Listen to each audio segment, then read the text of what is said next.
Катя Гордеева опять пришла на встречу без штанов. Вы не боитесь? И вдруг меня перекрыло просто совершенно. Я понял, что я на какой-то такой грани, что мне вообще хочется все это остановить. Прям вот вообще просто закончить это все к ядрени, фене, вот окно. Жень, ну ты чё, как. Имею право молчать, имею право не ходить, как имею право говорить, имею право ходить.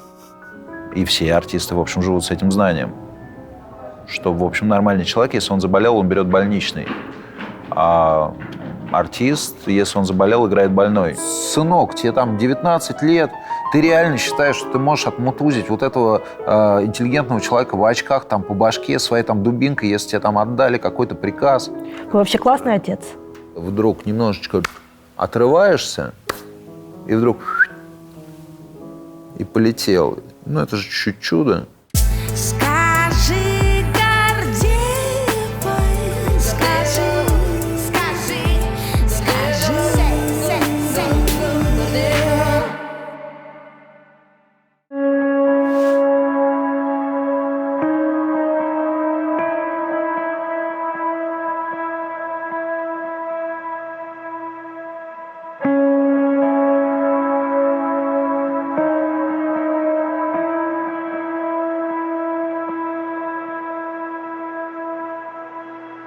По какому принципу вам здесь выдавали гримерки? Ни по какому. Мы тут в компании с Томасом Моцкусом, и у нас там дружба еврейского, татарского и литовского народа. Я так... Слушайте, забейте. Идеально все равно у меня не будет, просто, да? знаете, лишь бы маму не расстраивать. А мама мама расстроится? всегда, когда она что-нибудь такое смотрит, она говорит: господи, почему у тебя грязная голова? Или там... Не, голова какая нормальная, грязная я всё гримерка, вижу. еще что-нибудь в таком духе. Вы можете сесть, кстати, там есть кресло для беременных, это для укачивания детей. Зачем вам кресло для беременных и укачивания детей? У нас тут гримерка молодых отцов. Знаете, когда ты садишься, и там можешь качать, а кресло движется. Вы когда где-то говорите про свое детство, вы говорите о том, что жили безденежно, и какая-то память об этом вас толкала зарабатывать деньги потом. Вы действительно безденежно жили, это была важная проблема. Конечно, это была проблема. В первую очередь, это была проблема для родителей, которые были без работы, а зарплату им должны были заплатить за январь, в апреле, может быть. И все как-то жили в долг. Понятно, что это не про то, что мы сидим и вообще есть нечего. Все равно где-то там картошку выкопали и что-то там, какие-то процессы были. Просто меня это мало касалось. Но я понимал, что были какие-то моменты, когда и на Новый год, в общем, было реально без подарков остаться. Как-то они выкручивались, что-то выдумывали и так далее. Я-то, в общем, мужчина, да, который должен все это дело как-то обеспечивать и держать, я так, в общем, с ужасом думаю, а если вот труба и и ничего, и как? Но у меня отец, будучи человеком с какими-то развысшими образованиями, он пошел трубоукладчиком, потому что это были реальные деньги, а на НИИ, в котором он работал, денег не платили, его там расформировали, и он пошел, зимой прорал, они клали в асфальт какие-то трубы, его что-то они перерубили, кабель его чуть не сожгло и так далее. Он как мог, в общем-то, уже не молодым человеком. А вы поздний ребенок, потому что он 38-го года, получается, в 90-е ему уже было за 50. Я родился, 40 лет было. Он такой крепкий, человек. Такой, я видела фотку, он очень классный. Он с крепким, таким воспитанием. То есть они же... Как это называется, довоенное или послевоенное, если он 38-го года. Детство военное. Детство, да, военное, соответственно, и потом это послевоенные годы, соответственно, они, есть у меня свитер, я его и ношу, дали мне кашку, я ее ем, то есть без того, что классно было бы все-таки поменять МЛ-очку на СЛ-очку, это все. Без глупости, не было у него никакой машины. Вообще? И никогда в жизни не было у отца машины, никогда в жизни не было у отца дачи. В конце 90-х он купил дом на земле, которая, ну, по документам к этому дому не относится. Это самострой, вот это вот самозахват. И когда он это выяснил, это был 95-й год, потому что мне было 16 лет. Ну, и он позвонил этим людям, говорит, ну, вы меня обманули. Они говорят, ну, приезжайте, поговорим. И мы приехали на какую-то станцию, нас посадили в Мерседес. Вам 16? Мне 16 лет, ну, ему, соответственно, 56. Вот. Нас вывозят в какой-то, значит, там, загородный какой-то дом, какие-то бойцы, значит, на лошадях вокруг ездят, мерседесики какие-то стоят. Ну, заводят в комнату, там кожаные диваны, стол. Сидит такой человек. Не возьмусь, как бы сказать, какой вообще там принадлежности. И говорит, ну, что за проблема? Ну, вот, меня продали дом, вот документы, а земля не принадлежит. Он говорит, и что? Он говорит, ну, меня обманули. Он говорит, и что? Он говорит, ну, так же нельзя. Блин. Говорит человек, который вырос в Советском Союзе, и 95-й год, он вообще не очень понимает, что к чему. А он, ну, как бы, ну, несколько лет фигачил трубы в землю, чтобы купить себе эту избушку, значит, на земле. И человек говорит, ну, мужик, ты деньги отдал, документы мы тебе показываем, ну и все. Он говорит, а что мне с этим домом-то делать? Он говорит, вот что хочешь, то и делай. Он говорит, ну меня, значит, обманули? Он говорит, ну да. И он говорит, вы не смеете. Он говорит, мы знаем, где ты живешь, и мы знаем твоего сына, который вот рядом с тобой приехал. Поэтому на твоем месте я бы сейчас вот это вот все бы попридержал. И нас сажают в машину, также возят куда-то там в лес, там в какой-то станции, мы высаживают, и мы уходим. И отец, наверное, не разговаривал пару недель. А я за эту пару недель, в принципе, в свои 16 лет, я вдруг понял, что все мои какие-то мечты, ну и представления о том, чем бы я хотел заниматься, это все полное фуфло. Ну, что я вообще не то себе придумал. На моих глазах унижают моего отца, и я даже не могу, ну, как бы, это как в этом анекдоте, да, что ты ему скажешь, типа, половина первого.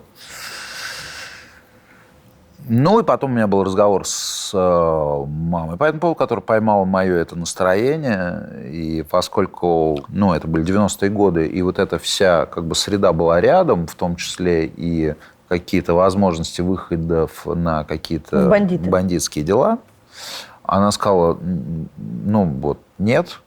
Ну, как бы, не дай бог, вот то-то, то-то, то-то. И да, она как-то там напряглась, чего-то. Она пошла тоже из института на курсы там каких-то бухгалтеров, потому что тогда вот они там что-то это самое. Вот она купила какую-то маленькую землю где-то с домом, которая до сих пор у родителей, они ее там возделывают, там страшный уют, туда ездит вся семья, там до недавнего времени. Как-то эта история вроде как забылась. Вроде как забылась. Но это был такой вот пик вот этого времени. Сейчас важное личное сообщение. Дело в том, что 2 месяца назад я бросила курить. Я дала честное слово детям и держу его. Бывает трудно, но каждый новый день без сигарет дает мне кучу сил и гордости.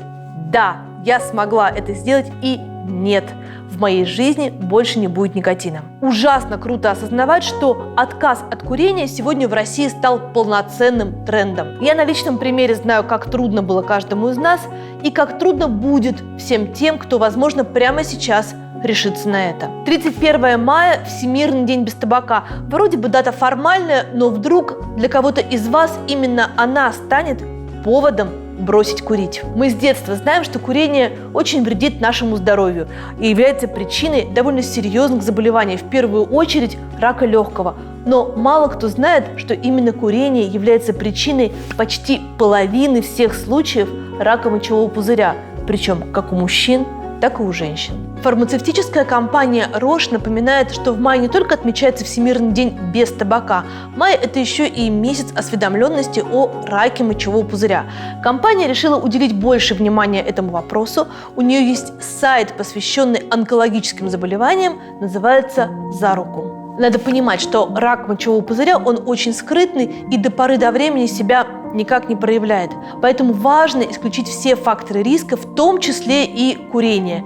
А если проблема уже есть, то вовремя обратиться к врачу и вовремя получить квалифицированную помощь. На сайте «За руку» собрана вся самая актуальная информация, в том числе и о раке мочевого пузыря. Заболевание это, к сожалению, широко распространено и может коснуться каждого. Ссылка на сайт «За руку» в описании к выпуску. Переходите по ссылке, берегите себя и своих близких, ничего не бойтесь, ну и бросайте курить.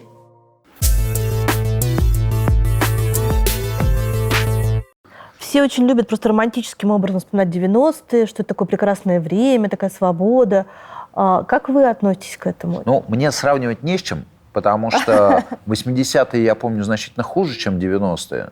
А 2000-е были другими. Нулевые я просто как-то не идентифицирую, в принципе. То есть я как бы не очень понимаю, чем они отличаются от там, десятых там, и так далее. Ну, 90-е было определенно, ну, типа, другой президент был как минимум. Что такое 90-е? Простите, это же не просто так 90-е. А это, простите, советские 70 лет Советского Союза закончились. А это что значит? Это значит, что когда в 7 лет мне рассказали анекдот «это я, Вовка, лысая головка», то у меня было ощущение, что это какое-то страшное святотатство, и мне его нужно срочно забыть, выкинуть из головы, потому что есть святые вещи.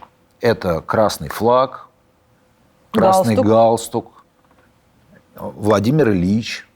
И вдруг фигак, это все раскрылось, и уже как бы ничего не считается. Тут же появляются эти все субкультуры, тут же вдруг появляется церковь, люди вдруг оказываются религиозные, значит, тут же появляются скинхеды, которые вдруг националисты, тут же появляются... Лица кавказской национальности, чтобы скинхедам не было скучно. Тут же появляются, да, оказывается, эти не наши друзья, дружба народов, а просто, оказывается, вон они кто. И, оказывается, мы никогда друг друга и не очень-то любили, все вот эти вот все там республики, да, и вообще все эти дела. То есть все это вместе, конечно, вскрытие мозга и страшный стресс, то есть для 10-летнего-20-летнего человека. В этом смысле мне, конечно, повезло, потому что я оказался в Московской международной киношколе, которая находилась во Дворце пионеров. Во-первых, мы были как бы все-таки на кино сконцентрированы и на, соответственно, мировую историю. То есть у нас был Клейман с музеем кино, к которому приходили, который нам читал совершенно фантастические лекции.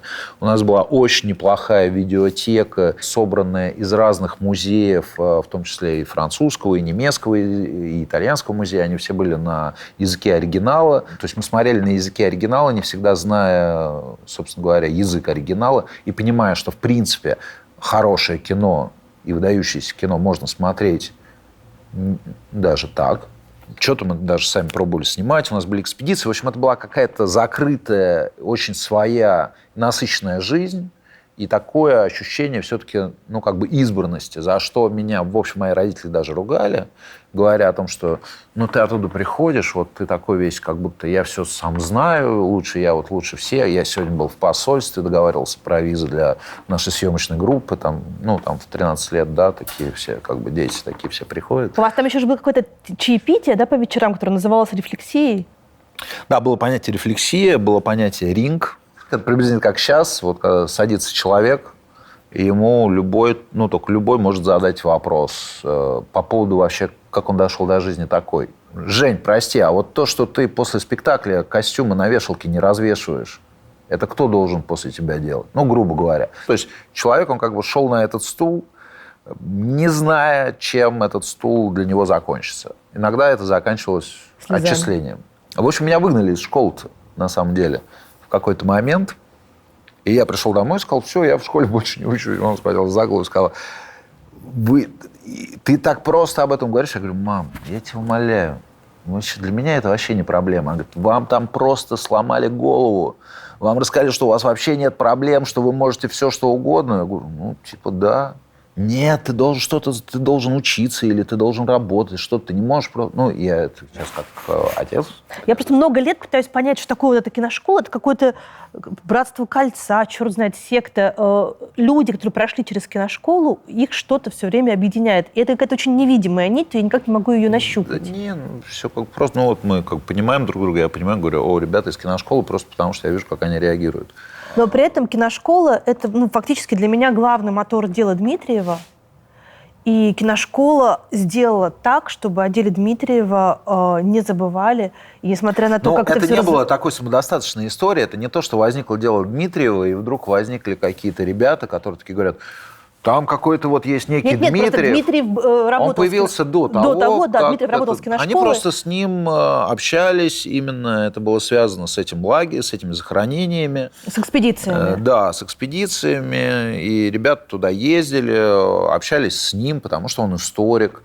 В киношколе вообще была такая тема о том, что образование нужно получать в экспедиции, что ты как бы и язык учишь, и географию учишь. Поэтому то, что не какой-то дядя-историк приходит в аудиторию, а то, что они ездили к этому дяде-историку, а он какой-то, значит, выдающийся Дмитриев, вот так они с ним как-то познакомились и были от него в каком-то страшном восторге. Что происходит с Дмитриевым? Я, поскольку... Но вы вписались не то, в что Дмитриева. веду какую-то очень такую социально активную жизнь, но поскольку я знал, что да, это есть, и что Дмитриев есть, я стал пытаться с этой ситуацией как-то разобраться, насколько это все справедливо, и понял, что выглядит эта ситуация чудовищно просто, ну вот по всему, потому как его принимали. Сначала его там, что у него какое-то ружье какое-то, он якобы хранил, а там какой-то останки какого-то старого, не пойми чего, в этом лесу, значит, потом нашли у него фотографии его приемной дочери, и тут схватились за это, потому что из этого можно вообще такую статью нарисовать. Там долгие-долгие годы, но тем не менее... Вот как это все было, то есть, ну, как бы заинтересованные в том, чтобы он сидел люди, они сильнее, чем здравый смысл. А кто вот эти люди заинтересованные? Как бы я знал, но очевидно, что они есть. Это уже, знаете, историческая какая-то тайна историка Дмитриева. Но и то, что эти силы существуют, и что это вообще в принципе возможно, это, конечно, это страшно. А вам не было страшно, когда вы записывали обращение в поддержку Дмитриева? Я говорю то, что, от себя, и то, что я про это знаю. Я говорю, ребята, вот такая вот ситуация, мне это странно. А потом меня вот здесь вот на выходе из театра ловили какие-то журналисты, показывали аккредитации РЕН-ТВ. И я говорил, ребят, мне некогда разговаривать, я иду там из театра, у меня переход, у меня самолет, что должен быть. Нет, вы мне скажите вот так вот, включая телефон, у меня есть видео, потому что я в ответ включил видео.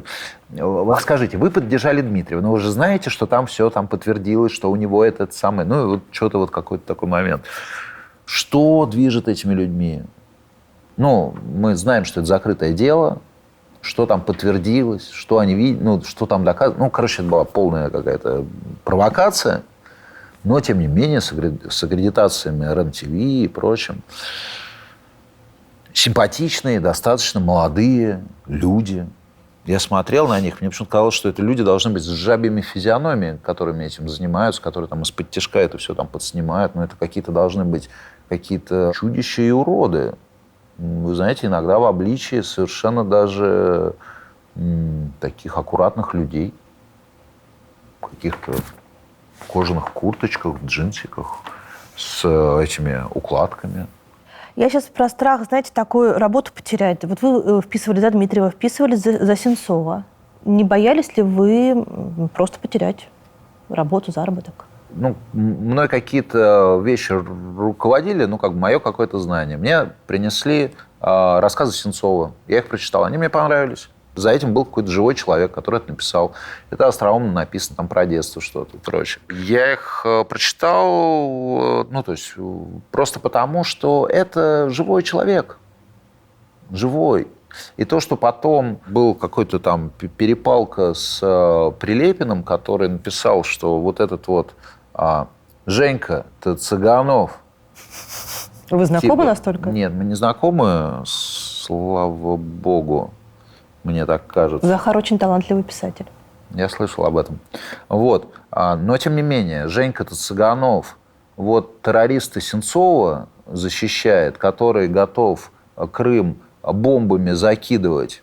Так может, он будет каких-нибудь трансвеститов играть вместо героев Великой Отечественной войны? А тут я раз, и трансвеститка-то хоп, забубенил.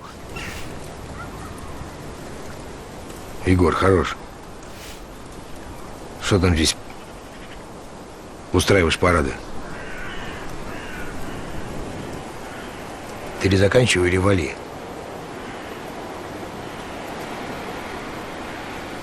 Про мой все-таки любимый ваш фильм. «Человек, который удивил всех». А кинокритики говорят, что это первый квир-фильм в России. Я не знаю, что такое. Я тоже не очень понимаю термин, но я вычитала А как же «Здравствуйте, ваша тетя»? А как же «12-я ночь», где Виола переодевается в своего брата Себастьяна? Так что боюсь, что тут-то они и промахнулись. Но, тем не менее, легко ли вы согласились на эту роль, и что вы себе представляли, да, что вам будут говорить: «Жень, ну ты что, ну ты вот, ну как, ну тетеньку играешь». Хотя я не уверена, что вы играете там женщину. Нет, я играю там, конечно, мужчину, в которого поселилась женщина. Женщина или птица? Ну, в конечном счете, это же одно и то же.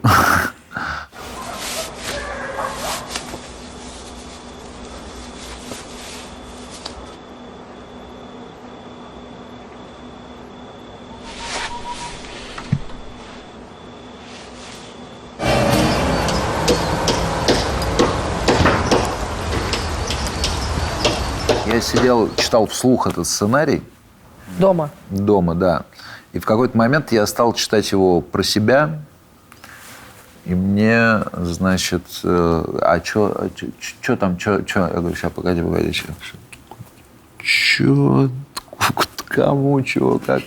И так далее. Я так немножко потерялся, дочитал, а потом и написал Марку, говорю, прочитал. И они решили, что это значит нет. А потом я переварил какое-то время и говорю, ну что, а мы будем это как-то обсуждать? Они говорят, а мы поняли, что прочитал, это значит, что не дай бог. Я говорю, не, прочитал, это повод для разговора. Я их убеждал в том, что все-таки женщина должна играть женщина, и практически их убедил, потому что все-таки это превращение должно произойти в реальную вдруг женщину. Он должен в нее превратиться. Вот. Но в итоге они сказали... Ну, и они во мне сомневались. Это не то, что я такой выбрал и сыграл. Они долго морочили голову, потому что они пробовали там чуть ли не пол Москвы на эту роль. На женскую часть или на обе? Ну, на обе, да. На мужскую часть. Вот. И, в общем-то, я не то, что самый напрашивающийся вариант. Наоборот, для самый крутой в этом смысле вариант, потому что очень неожиданно. Нет, там было еще как несколько... у вас там секс-символ, маскулинный символ? Было вот еще вот. несколько этих самых вариантов маскулинных. Только вот, Владимир Машков. А Владимир Вдовиченков? О, да. Тоже неплохо, да? А Серебряков? Да. Интересно тоже. В общем, варианты все-таки у нас есть и женщины в русских селениях, и мужчины попадаются. И тут такой происходит момент, что в какой-то момент вдруг Наташа и Алексей уже спустя там, какой-то там, период съемок, уже они вдруг говорят, мы увидели там, мы не поняли, как это. Ты меня слышишь, Егор? Ну...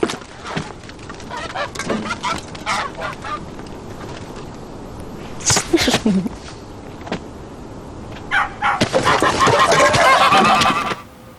И я не понял, и они не поняли. Просто вдруг что-то начало что-то происходить. Но они к этому достаточно долго шли. Они 5 лет бегали с этим сценарием, пытались его кому-то предложить. Поняли ли вы что-то про женщин после этой роли? Что-то, чего вы не понимали? Во-первых, в колготках в лесу в ноябре это холодновато. Ух. Ну, и про актрис это в первую очередь, что это, конечно, испытание. Ну, и, конечно, я понял, что сумочку можно поднимать не только присаживаясь, как мы думаем про женщину, в принципе. Не могу вам ничего серьезного сказать про это. Как ты не поняла, присаживайся. Вот так, да-да-да. А на самом деле надо... Как угодно можно поднять сумочку, если ты женщина. А мужчина? Мне просто говорили, как говорили, ну, во-первых, ты когда, вот если ты будешь играть женщину, ты просто знаешь, что женщины, они за сумочкой присаживаются.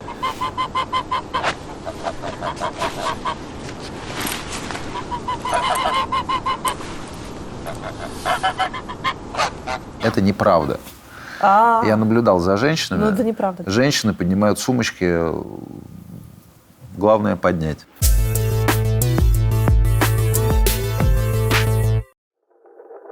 Несколько лет назад, когда был задуман фильм «Голоса» о детях блокадного Ленинграда, наши герои были люди пожилые, и когда включалась камера, они начинали говорить в основном общими фразами, похожими на то, что написано в учебниках и книжках. И тогда мы придумали другой способ. Мы приезжали в гости к герою, и часа 2, 3, а то и 4 просто разговаривали, даже не доставая камер. Потом делали небольшой перерыв, и потом включали камеру. И вот тут мне очень важно было задать очень конкретный вопрос. Что у вас было в руках, когда вы впервые оказались в бомбоубежище? И герои вспоминали невероятно точные и важные детали этого трагического прошлого. А нам оставалось только слушать и успевать записывать.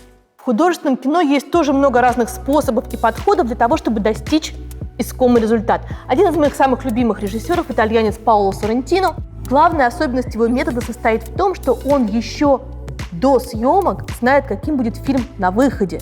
То есть фильм еще даже не снят, но уже смонтирован и озвучен в его голове. И у Соррентино в сценарии всегда прописан саундтрек. И все сцены снимаются с указанной музыкой.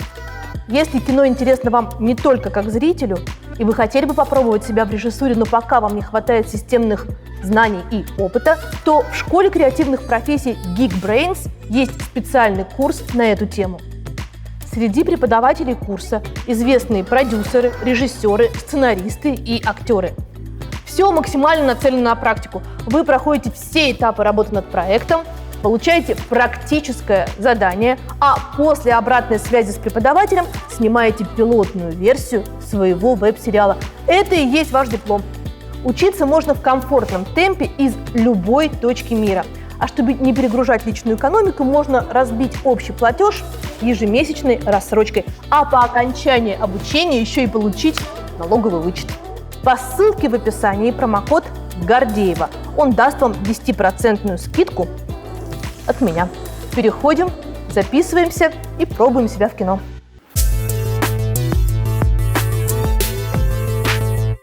Ну, что вам показать-то? У нас покажите, театр что как... есть. Налево-направо? Ну, если в туалет, то направо. А если в театр? Если театр, ну, пойдемте по театру. Здесь вот взволнованные артисты из своих гримерок обреченно идут на сцену. Здесь они встречают коллег, курящих нервно. Говорят: привет, привет, ну ты как? Дай курить. Он говорит: дай затяжечку. Затянулся, пошел, быстренько зашел в гримцех. Он закрыт. Причесочку поправил, в туалетик шмыгнул на случай. Привет. И вот они. Наши звезды отдыхают после репетиции с Дмитрием Анатольевичем. Это называется у нас комната отдыха, она же зеленая. Я экскурсии вожу. О, здрасте, здрасте, здрасте. Здесь, ну, какие-то самые экстра костюмы, а здесь всегда лежит реквизит. И ты приходишь перед спектаклем такой: так, очечки мои на месте, карандашики все на месте. Что, не доложили, и, в общем, все это надо желательно Начинается проверить. скандал. Но здесь и ты говоришь: ребята, ну почему? Ну да, тут ты начинаешь кричать. Вот. Вы вообще в театр попали, если я правильно понимаю, года в 4. Потом в 12 вы скажете, что на Таганке вам неохота. Ну, я просто играл детей, и я решил, что я уже не очень ребенок, что, в общем, было справедливо. Ну, вернее так, у меня несколько есть воспоминаний каких-то точечных. Ну, кроме того, что привели, поставили, стою и просят что-то делать, я делаю. Было воспоминание, связанное с тем, что вот я болел, и меня вели на спектакль. Мы жили вот в начале Воронцовской улицы, а театр был на Таганской площади. То есть надо было пройти всю вот эту вот улицу. И мне было плохо. Ну, прям, у меня был ребенок, мне было плохо, и я не понимал, почему я должен туда идти, потому что я должен болеть вообще-то. И мне папа сказал, что, говорит, ну, нельзя, там спектакль, зрители, тебя вроде как ждут, тебе нужно прийти и это сделать. И, в общем, с этим знанием я как-то, живу. И все артисты, в общем, живут с этим знанием. Что, в общем, нормальный человек, если он заболел, он берет больничный. А артист, если он заболел, играет больной. Потом я, значит, в какой-то момент вдруг понял, что я чуть-чуть соображаю на сцене, вот как можно сделать, на мой взгляд, как-то точнее. Но это уже было ближе уже к этим 12, видимо, годам. Когда я вдруг стал как бы стараться, и мне стало интересно, вот как я действительно могу что-то, значит, делать. Ну и потом уже, видимо, когда были какие-то большие паузы или уже уйдя из театра, я вдруг понял, что для меня это какое-то ностальгическое все-таки воспоминание. Таганка. Или театр? Таганка, да, в данном случае. Но он очень такой определенный театр, там, с запахами, со всеми этими шуточками, со всей какой-то внутренней жизнью. Какая-то картошка у нас была на сцене вареная, мы вживую ее ели, она была какая-то невероятно вкусная. Вот все это вместе и само отношение. Они уезжали куда-то на гастроли за границу, привозили нам эти в железных банках сок манго, я помню. Это было страшно вкусно, и нигде такого не было, а вот было. Это артисты? Артисты, да, привозили детям, которые играют в спектакле.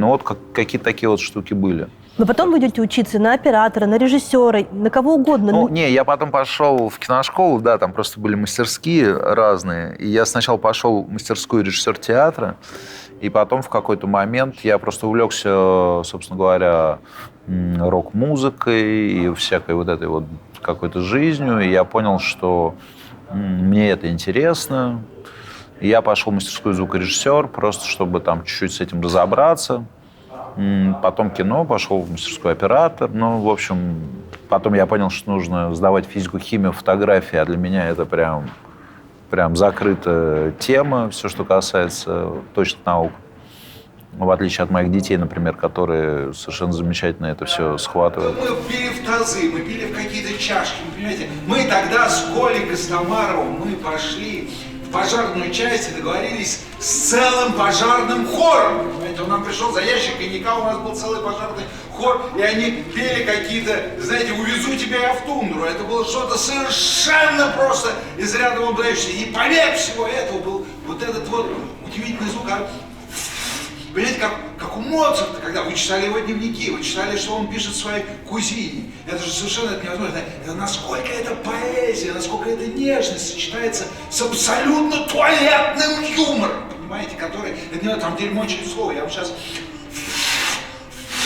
покажу. И вот этот звук, как то, что несовместимо совершенно с этими звуками, понимаете, его, этот звук. Ничего не говорит, кто вы делаете.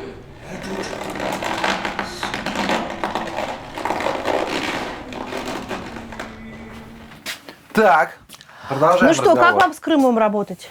С Крымом мне работать интересно. Надеюсь... Это же вообще по-другому, чем все, что у вас до этого было. Да.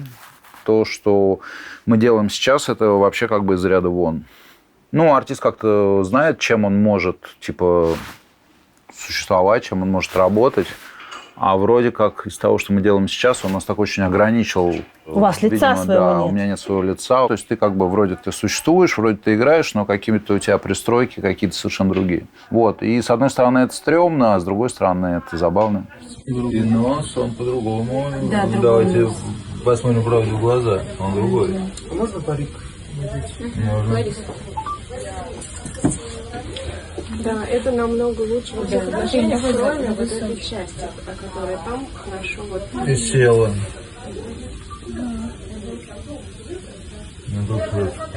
Ваш персонаж – это как бы пожилой режиссер Висконти? Нет, он не Висконти, просто, визуально. Он у нас не похож в итоге и визуально, потому что они сделали его визуальную какой-то, облик. Мне кажется, он больше похож на Александра Петлюру. Вот, но такого немножечко измученного жизнью. Я слышала про замысел средний между Мейерхольдом и Висконти. Ну, вот это как раз Петлюра. получился Петлюра, да. И он приезжает, собирает типа стариков, которые должны тряхнуть стариной. Так? Он приезжает в театр, он как бы уже ездит на предпремьерное, он приезжает и для того, чтобы выпустить спектакли. То есть его зовут, ну, как вот имя в афише, и он просто в конце уже так собрал, выпустил и поехал там в другую страну. Угу. И он приезжает, и ему очень плохо от того, что он видит и так далее. И вдруг он в этом театре начинает находить кого-то, с кем он когда-то что-то у него было, и он пытается туда как-то вернуться. И, в общем, происходит такой момент, когда уже это память, и это жизнь, и это материал, это опера, да, это Дон Джованни, собственно говоря, Моцарт, все это начинает смешиваться в одну материю, что, в общем, бывает в театре, когда вдруг ты начинаешь видеть, ну, такое происходящее, начинает как-то немножечко, там, если не дублировать друг друга, но как-то рифмоваться.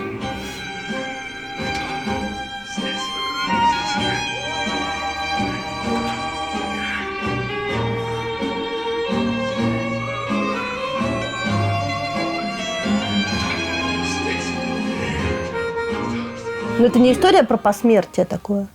Когда, ну... Я не могу сказать, про что эта история. Мы до конца не знаем, что это история. Это такой омаж вообще, ну, как бы театральному, ну, как бы делу, ну, и такое, как бы, обращение вот к этому, ко всему. Это не пьеса, да, в чистом виде, когда вот написана пьеса, и мы эту пьесу разыгрываем.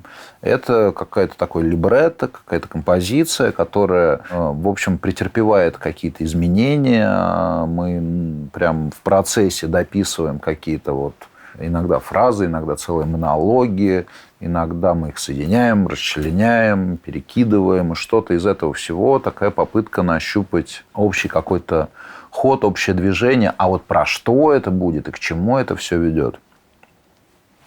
Ну, так, более-менее что-то вот про до полной гибели всерьез, знаете, вот это вот, значит... Подожди, еще 10 минут жизни. Остановите. Что происходит? Ты ко мне? Остановите, я прошу. А, это ко мне?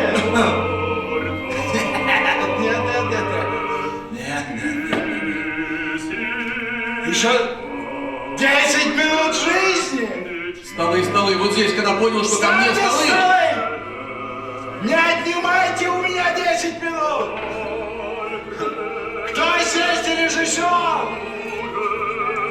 Здесь я режиссер! Еще 10 минут жизни! В общем, тут действительно важно, когда замешиваются какие-то и несовместимые вещи, и когда то, что он говорит про вот это вот болезненность жизни и вот это вот ощущение, когда рядом Рамо Дарья и рядом «Ёб твою мать». А Рамо это, в общем, и про «Ёб твою мать» тоже. Я очень Рамо люблю. Наверное, но просто это вам это очевидно, и ему, наверное, это очевидно. И он просто это пытается как-то выразить, чтобы это вот, ну, как бы зазвучало и было на таком грани и с какой-то опасностью, и с каким-то... Ну, вот мой мастер, да, там Петр Наумович, собственно, говорил о том, что малокровие, надо больше крови и так далее. Вот здесь тоже какая-то попытка найти вот это вот, в том числе кровавость этой истории.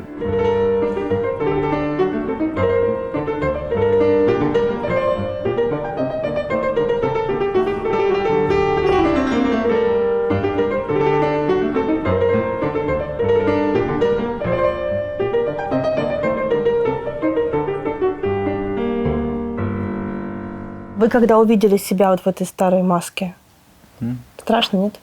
Мне? Ну. Не страшно. Страшно с этим не справиться с точки зрения того, что эта маска должна стать живой. Ну, как бы эта маска должна стать персонажем реальным. Ну, да. Как сказал Дмитрий Анатольевич, когда я там сегодня пришел на репетицию без нее, он сказал: а где тот, который вчера приходил? Он сегодня придет, потому что есть эта маска, и ты как бы подстраиваешься. Это, в общем-то, в некотором смысле отчасти театр масок. Ну, а это, конечно, давайте посмотрим правде в глаза, более чудовищное лицо. Не может на меня? Ну, сейчас без бровей еще. Без бровей. То чудовищное за счет носа плоского. А это чудовищное за счет вот этих складок шапеевских. Так явно. Вот здесь сильнее прописано, тут легче. Да, поэтому, может быть, за счет цвета Здесь сильнее выделяем, но мне кажется. сильнее выделяем точно. Жень, ну подожди. Потому что он плоский получается за счет того, что он заносит. И вот так вот еще есть варианты. Это как бы вор в законе, который на старость лет решил все-таки ставить оперу. Вы боитесь старости? Да я уже вроде как немножко... Нет. Вот, поэтому... Возраст продлил, возраст молодости до 60. Когда я смотрю на Юрия Николаевича Погребничка, я старости не боюсь. Вот, если как-то сохраниться в таком здравом уме, в такой форме, в такой самоиронии и вообще, в принципе, с таким чувством юмора, то, в принципе, вроде как оказывается 80 там с лишним лет – это вообще не возраст. А силы? Он очень мощный дядька. Ну, так вот, во всяком случае, может, он выходит с репетиции такой и так далее, но он не производит впечатления. Вообще, по поводу бояться и страхов, ну, это естественная вещь, да, ну, как бы бесстрашие это как бы на грани с идиотизмом, ну, в принципе же, да, вот. Но, с другой стороны, вроде как движущая сила, этот страх, он, ну, не так много дает, что ли. Ну, я и в гроб ложился, если честно, на съемках, и есть эта традиция, кладут бутылку водки под голову, когда в гроб ложатся. У меня с головой не запрокидывалось? Водки не было, у меня был виски. Ну, и вообще, как-то в любой момент, как бы, рядом чего-то есть, что-то это дает, не дает. Меня позвал, ну, опять-таки, Юрий Николаевич в «Три сестры» играть Чебутыкина, который старик. Я играю его без грима и не играю старика. И вопрос, почему? Он говорит, вот есть это пространство, вот это как бы театр. Ну, это же оно как-то не очень похоже на театр, да? Оно такое полускладское, что ли. И вроде как мы играем Чехова. А что такое этот Чехов? Вот он где, этот Чехов? Ну, какой писатель, 100 лет назад умер.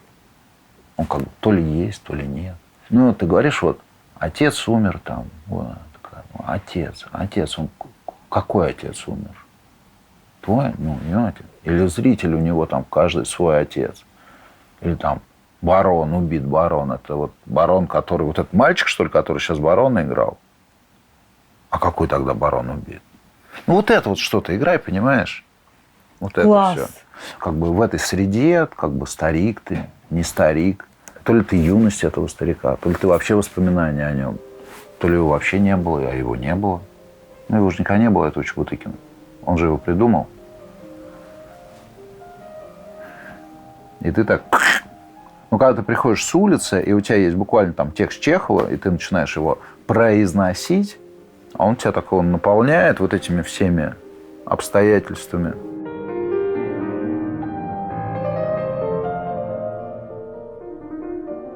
Я так прекрасно рассказываю, сам-то он интервью не дает хитро, ничего, я за него как бы все это, да, отдуваюсь. Ну, так получилось, что дают играть там стариков, а могли бы там предложить там пионера какого-нибудь сыграть.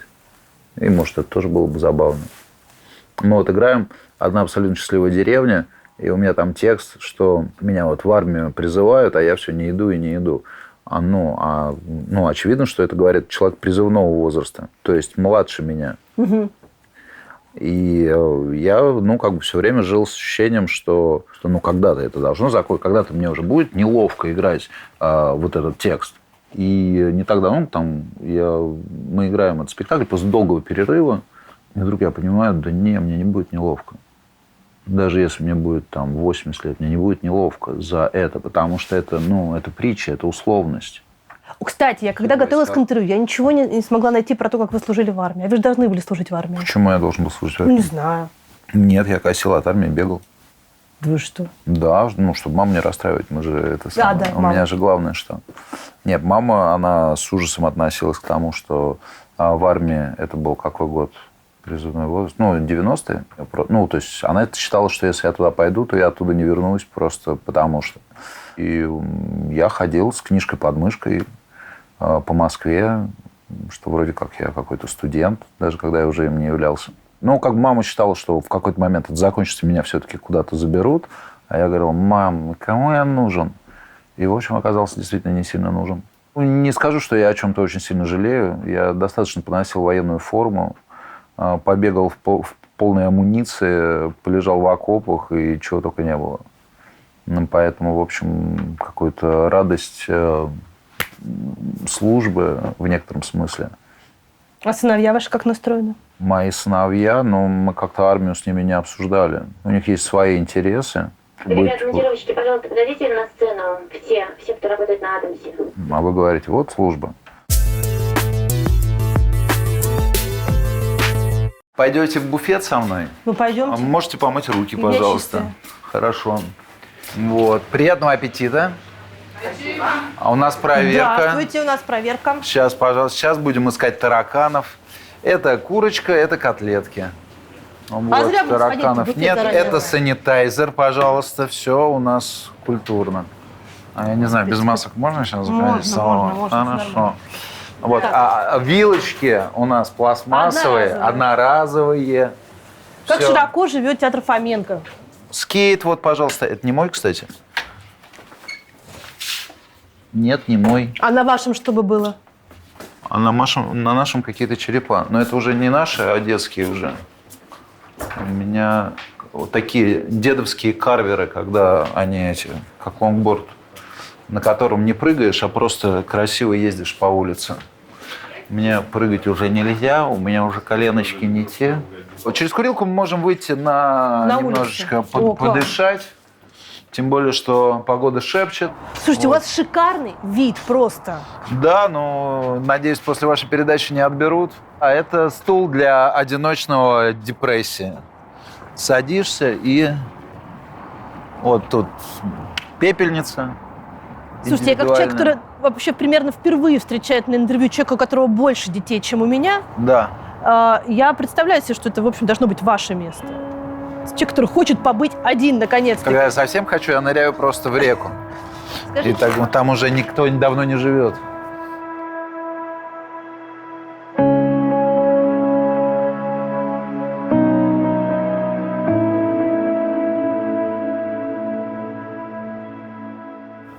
Давайте. Я переделал. Упс. Вы давали интервью «Дождю» про своего родственника, который оказался в Сахарово. Да. Во-первых, что с родственником? Здорово все. Женится. Да, все хорошо. Да. Во-вторых, знаете ли вы, что тех артистов, которые так или иначе поддержали митинги в поддержку Навального, ждали репрессии? Вы достаточно открыто высказываете свою позицию. Вы не боитесь потерять работу? Слушайте, у меня была такая фантазия в детстве. Я думаю, а вот если глаз потерять? Можно ли работать артистом? Вот кирдык же, как говорится, карьере. Я думаю, в принципе, мне и режиссурой заниматься интересно было бы. А вот есть такой, например, режиссер Параджанов, который, когда ему не давали снимать кино, он, например, делал коллажи. И он их делал из мусора. И это очень талантливо. Я бы даже сказал, это гениально. И потому что в нем была творческая энергия, которая все равно выходила, пусть через этот собранный мусор, но выходила таким вот удивительным образом. И потерять эту творческую энергию, наверное, для него было бы смертью. А потерять работу не было. И я не знаю, насколько это доступная какая-то мысль. Я сам в это хочу верить, в то, что это так устроено.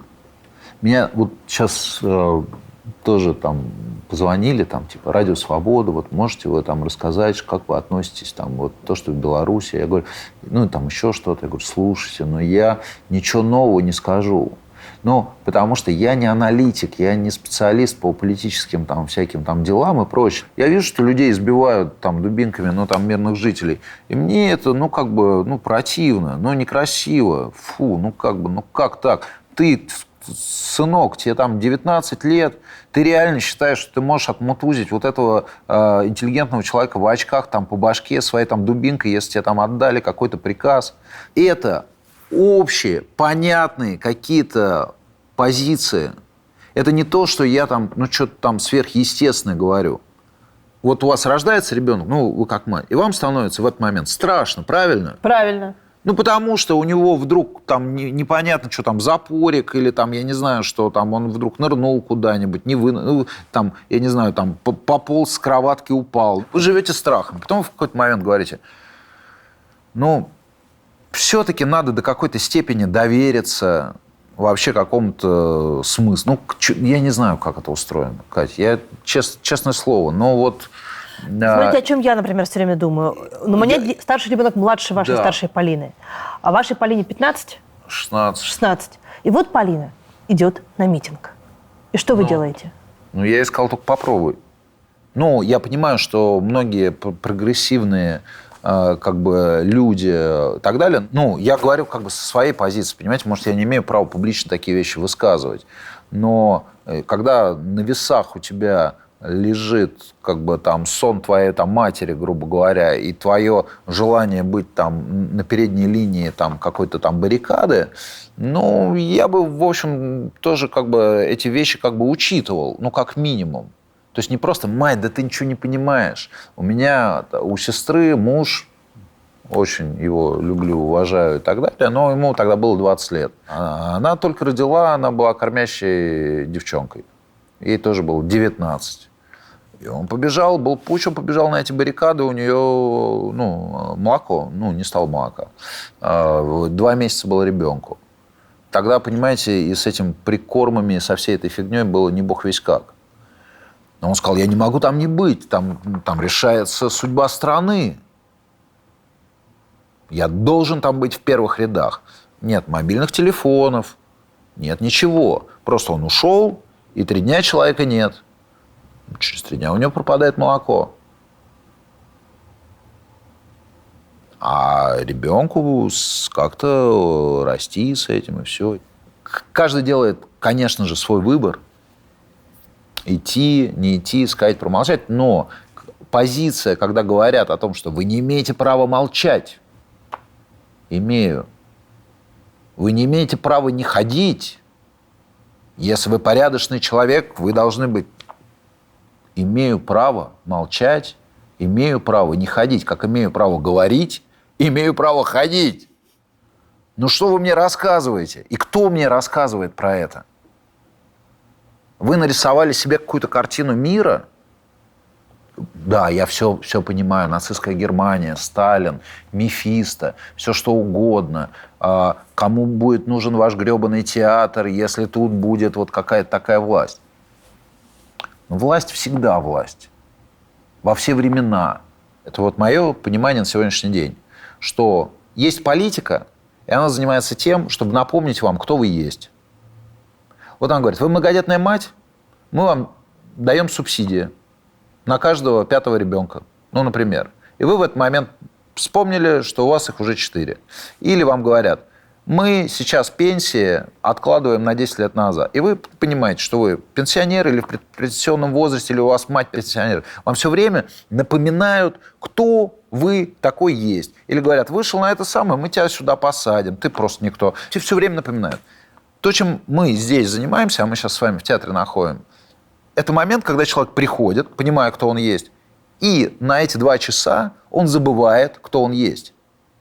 Потому что он переживает за Ларису Дмитриевну Агудалову, которую придумал какой-то там Островский, понимаете, Хрен да? знает когда. Хрен знает когда и хрен знает зачем. Но вдруг он в этот момент сидит, хлюпает носом, у него вот так вот, я наблюдаю, мы играем в деревню, я наблюдаю трансформацию физиономическую людей за эти 2 часа, которые мы играем в спектакль.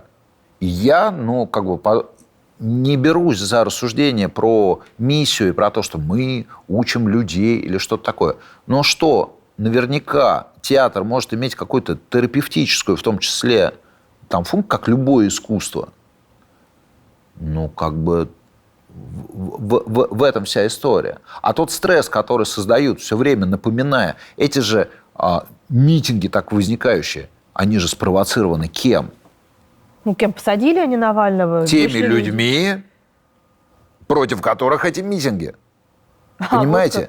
Вот А как? да, да. А как? Это же так устроено. Это мне звонят, говорят, типа, здравствуйте, это «Серебряный дождь». Вот сейчас задержали родителей, которые оказались на митинге со своим ребенком, и их хотят лишить родительских прав. Я говорю, да. И что вы об этом думаете? Я говорю, ну я думаю, что это делается для того, чтобы все об этом говорили. Они говорят, все с вами понятно, до свидания. Я говорю, подождите, но я имел... Ты. Они хотели услышать, ну, что-то определенное. Какого черта? А почему они у вас спрашивают? А почему они у меня спрашивают? Я потом им написал, что говорю, ребят, можно мне больше не, знаете, не писать? Не потому что я не уважаю «Серебряный дождь», а там оппозицию, мнение, все что угодно, свободу слова. Все, я всех уважаю. Можно меня тоже немножко уважать. Ну, хотя бы дослушайте до конца, ну, например. Ну, а дома с детьми вы о политике говорите? ну, что есть политика? Ну, кто главный дома? Ну да. Ну, нет, наверное, скорее больше про историю мы иногда. Там вот мы там с детьми недавно оказались в этом шалаш, этот Ленина, в этом самом, где Зиновьев, который вырезан со всех барельефов, который с ним там сидел, который потом был расстрелян. И сначала они сделали барельеф с Зиновьевым и с Лениным, а потом Зиновьева с этих барельефов стесывали, потому что он вдруг стал врагом народа и так далее. Ну, как бы политика ли это? Ну, да. Ну, это вот это вот все, как это все, вот эта вся мешанина. Я вот все думаю о реновации центральных московских кладбищ. Ну что же, вот эти площади освобождаются, и что, они продаются или как? Практически нет. Жалко, потому что я думал, купить для себя. А ведь это хорошая идея, Антон Кузьмич. Ну и договорились, тогда я подам вас вместе со списками, и место за вами. А нельзя ли его выбрать? А вы где бы хотели? У Кремлевской стены. Это правда, что вы страшно гордитесь своей ролью в сериале «Мертвые души»? Ну, знаете, я честно скажу, что, я не знаю, вы в передаче ругаетесь матом, или там произносите такое. Да. А просто один очень хороший артист, который снимался в сериале «Мертвые души», мы когда получали разрезку по 20 страниц, разрезка часть сценария? Разрезка – это те сцены, которые сегодня снимают. Это тот текст, который сегодня будет произнесен. А это такой текст, в котором 70% Гоголя или 80%, и 20% Константинопольского. И он такой очень плотный, разговорный текст. И мы сегодня должны снять 20 минут вот этого текста. 20 минут. И это очень хороший артист, который говорил, Жень, а как мы это сделаем-то? Утром я говорю, я не знаю, говорю, ну как-то потихонечку. Говорю, пиздец карьере. Поэтому это не про гордость. Просто, да, есть какое-то маленькое ощущение того, что просто мы взяли и это сделали. Ну, каким-то не мытьем, так катанием, но как-то мы через это прорвались. И как-то, насколько я знаю, Григорий Михайлович изначально хотел, чтобы я играл Чичикова, потом сомневался, потом он утвердил другого артиста, потом вот переиграл. Ну, что я буду говорить, кого это? Ну, теперь мы хорошего артиста. Мы будем знать, кого не утвердили. Утвердил хорошего артиста, он утвердил, что-то они там не сговорились. В итоге мне это все как бы досталось, и там всем досталось. Там всем досталось? Съемки были нервные. Нервные? Да. А выглядит очень легко. Так бывает. Иногда съемки легкие, а выглядит невозможно тяжеловастенько. Есть ощущение, что, по-моему, единственный возможный вариант социальной сатиры сейчас в нашем кино. Ну что, Гоголь же не придерешься? Да ладно, но я и так сгущать краски. Я же смотрю наше кино время от времени, и там «Последний министр» я смотрел, и смотрел глубже, да, Сигал и так далее. Ну да, это социальная сатира. Ну, в некотором смысле. Мы играем тут спектакль «Безумное шайо», который очень такой достаточно... Петра Наумовича спектакль про то, как появляются некие администраторы, такие люди типа в черном, и начинают в центре Парижа, говорят, мы сделаем ассоциацию, будем качать нефть. Но нам нужны, значит, акционеры, и мы создаем акционерное общество, потому... А есть там нефть, нет нефти, это уже там следующий вопрос, нам нужно название. И говорят, интересы нации превыше всего. Ну и они обсуждают, что вокруг всякая шелупонь ходит, вот эти клошары, певцы и прочее, их надо вообще уничтожить. И там даже у Жираду сказано, что вообще нужно разработать единого какого-то рабочего человека, который будет просто, ну, выполнять свою функцию, ходить на работу, все делать, возвращаться. Ну вот, не нужно вот это вот всего думающие люди какие-то, что-то они там где-то собираются, вот это всего не надо. Он это поставил в каком-то там 2002-2003 году. Я вообще не понимал, о чем этот спектакль. И зачем Петр Наумович взялся за эту историю? Ну, какая-то такая... А потом прошло вдруг 15 лет, и вот это вот интересы нации превыше всего, вот этот вот человек такой, сякой, вот этих вот уничтожить, мы их вытравим. И вдруг какой-то материализуется какое-то реально очень такое суровое социальное узнавание. Я говорю, ребят, так вот оно, все. Он, ну, там, 10 лет назад в это вложил то, что сейчас просто звенит и звучит, ну, вот отовсюду. А дальше я понимаю, что он это еще и облег в такую форму. Это абсолютно музыкально-поэтическая форма, легкая. Это не плакатная история. Он все равно про поэзию. При том, что главный монолог по поводу того, что любовь, там все, он убрал из спектакля. Там должен был заговорить глухонемой Томас Москус, который репетировал год этот спектакль, рассчитывая, что в конце он будет произносить этот монолог. И когда они дошли до этого монолога, потому что сказал, не, это не надо. Его просто убрал. Это все одно и то же. По поводу того, как это все разжевывается и как это все... Чем мы тут занимаемся? Мы не занимаемся тем, чтобы людям сказать, вот ты клошар, или ты там такой, ты сякой, эти воры, эти то-то. Вот мы не занимаемся этим напоминанием, этим занимаются политики. Мы занимаемся поэзией, мы занимаемся какими-то другими вещами. Как появляется Петр Наумович Фоменко в вашей жизни? Ну, появляется таким образом, что в киношколе же у нас учились Ксения Полина Кутепова. И в театр Погребничка мы ходили, и в театр Фоменко мы ходили. И, в общем-то, я уже, учась в школе, так немножечко разбирался в театральной жизни.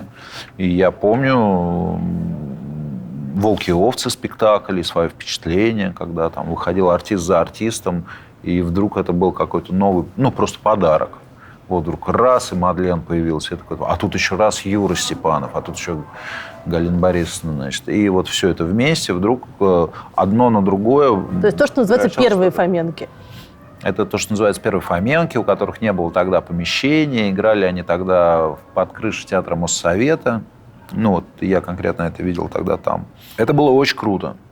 Это было очень круто, и когда пришло время поступать, я поступил сначала в «Щуку» к Александру Константиновичу Граву, который был совершенно прекрасный и так далее, но в «Щуке» такая система, что там преподают сразу много педагогов, с кем-то там сложились отношения, с кем-то не сложились, и, в общем, было понятно, что так меня начинают немножко воспитывать. И я просто для себя понял, что я хочу-то учиться у Петра Наумовича Фоменко. А там репетиция, наверное, идет? Там распевка должна быть.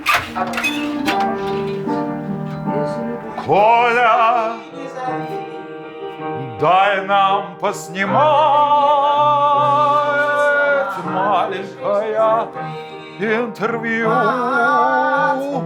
Дай поснимать нам, пусти, Коля, пусти, я прошу, ты пусти нас поснимать немного интервью. Чья это кровь, Николай? Это кровь твоя. Я помню, как тебя убивали здесь.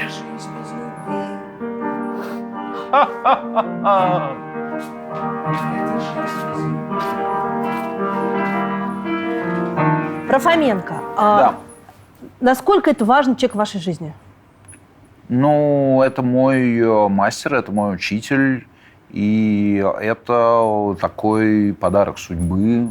Вот, родители мои говорили мне всегда о том, что тебе очень повезло в жизни с педагогами, которых ты встречал. Ну и так как-то, начиная там с какой-то там начальной школы, у меня все, мы всех, Елена Викторовна, Наталья Викторовна, потом музыкальная школа, Ирина Измайловна, Галина Измайловна Радченко, потом... Вы что, всех помните? Я всех помню, мы общаемся до сих пор, меня зовут иногда на какие-то вечера. Я даже ходил там в музыкальной школе, мы что-то пели вот в концертном зале «Россия», который теперь в Лужниках.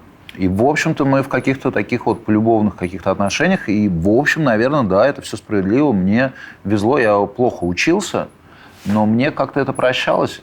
И, наверное, в этом и есть везение с педагогами, в моем случае. Что не то, что меня как-то круто чему-то научили, но ко мне просто хорошо относились. Фоменко был строгий педагог? Со мной, да нет, он был честный. Он говорил, как вы хотите, там, комплиментарно или честно? Он спрашивал. И он говорит, давайте честно. Он говорит, это... И выдавал честно. А в каких случаях он кричал о сатанеле? О сатанеле он кричал в случаях, когда сатанели в основном.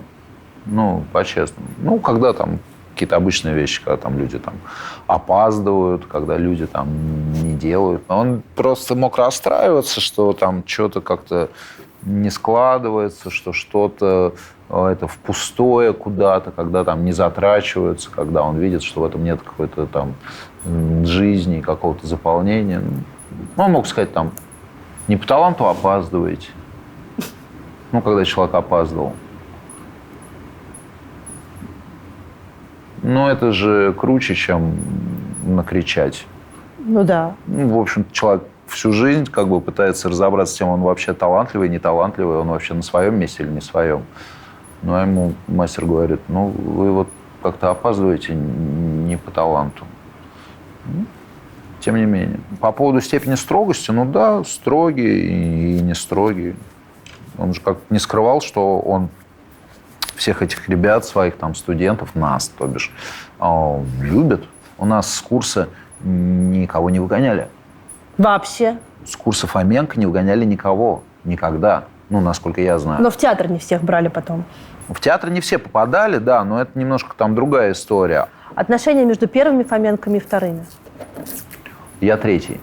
Я знаю. Нет, значит, есть первые Фоменки, есть вторые Фоменки. Да. И вот потом приходит еще несколько ребят, которые вливаются в театр, который уже работает. Да. Вы вводитесь в спектакли, в которых до вас играл другой человек. Да. И как это все? Тут дедовщина была? У меня был сложный момент этого входа в деревню, потому что все еще пытались мне помочь, вроде как, давали какие-то советы, но все это было такого свойства, что, конечно, вот не складывается. Ты попробуй, может, вот как-нибудь вот так вот, или вот, понятно, что ты, конечно, не он, и там, и так далее. И все это было на таком, какой-то, такой... И мы уехали уже на гастроли, были первые гастроли, это был Нанси, и я помню хорошо, что я в какой-то момент такой лег в этом гостиничном номере, и вдруг меня перекрыло просто совершенно, я понял, что, я на какой-то такой грани, что мне вообще хочется все это остановить. Прям вот вообще просто закончить это все к ядрене, фене, вот окно, вот прям туда, прям и так далее. И вдруг в этот момент мне так смешно стало. Я такой думаю, серьезно? И все. И на следующий день был спектакль, и я это все вообще все выбросил и сыграл, в общем-то, какой-то, видимо, убедительный спектакль, потому что Петр Наумович как-то был страшно доволен, сказал, что вот оно случилось, произошло. То есть, в общем-то, какая-то степень ответственности и какого-то усердия, она в нашем деле не всегда работает. Иногда нужно просто услышать, как Петр Наумович же говорил, что самое надежное, за что можно держаться в театре, самая надежная материя – это воздух. Вот. Нужно воздух просто его услышать, поймать. Так. А где Фоменко сидел обычно, когда спектакль смотрел? Вот ложа правая, которая Петр Наумович называл это животы, вот это вот белое, то, что торчало, он говорил, вот эти животы, и вот правая ложа, ну, он туда приходил, да. А так он и за кулисами смотрел. Оль, привет. Я привел вам ребят.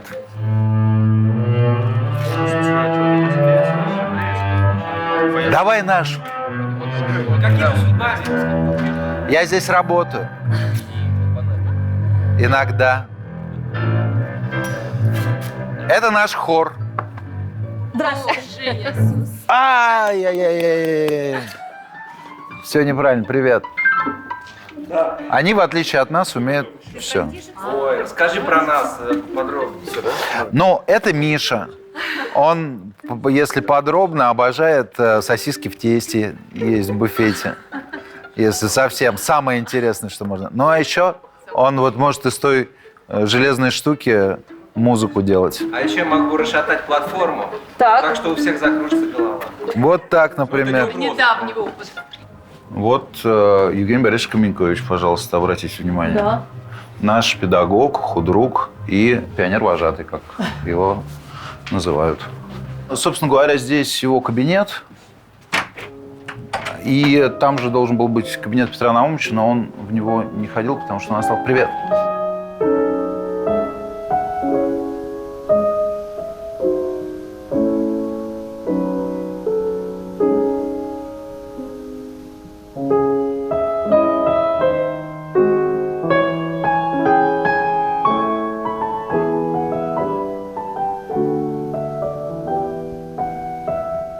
Фоменко вас отпускал сниматься вот столько. Он вас отпустил играть к Доновану в 12-ю ночь. Да. Где вы исколесили полмира, и вас не было в театре. Да. Чему вы там научились, кстати? У Деклана? Ну, так, я в двух словах вряд ли, наверное, расскажу. Там была такая странная школа, история, да? потому что у Деклана там была просто маленькая очень роль. Там был Себастьян, которого иногда из 12 ночи вообще вырезают. И поэтому я, собственно, и Петру Наумовичу сказал, что: Петр Наумович, а можете меня не отпустить в эту работу? Потому что, ну что, я пойду, там маленькая роль, это все. Он сказал: не-не-не, ты сходи, это тебе будет интересно.